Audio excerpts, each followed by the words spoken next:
In today's video, I'm going to teach you how to return the sidebar in the new Trello interface. If you've been navigating through Trello and suddenly realized that the sidebar has gone missing, you're not alone. The interface has had some changes, and it's not uncommon to need a little guidance to get things back to a familiar setup. But don't worry, it's actually quite straightforward. Let's walk through the steps you need to take to get your sidebar back. First, you'll want to direct your attention to the bottom of your Trello interface. Here, you'll find the navigation bar, a handy tool that provides quick access to various features. On this bar, you'll notice a button labeled Switchboards. Go ahead and give that a click.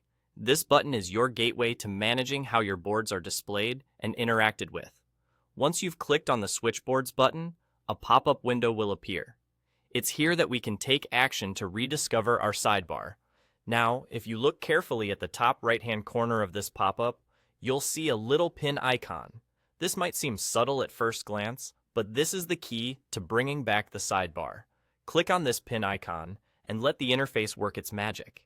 And just like that, you're all set. Your sidebar should now be back in place.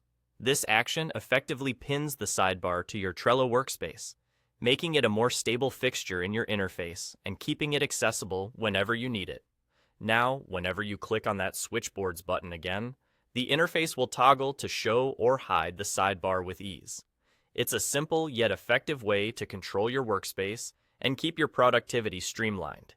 You'll notice how this toggling ability adds a layer of convenience, allowing you to decide how much workspace you want to be visible at any given time without permanently altering your setup. And there you have it.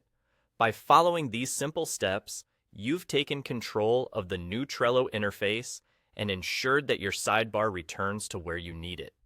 It's little tricks like these that can really help make your workflow smoother and more intuitive.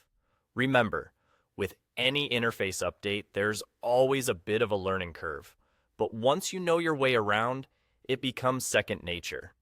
I hope you found this tutorial helpful, and if you have any lingering questions or need more tips, feel free to check out our other guides. Thanks for tuning in. Happy organizing and stay productive.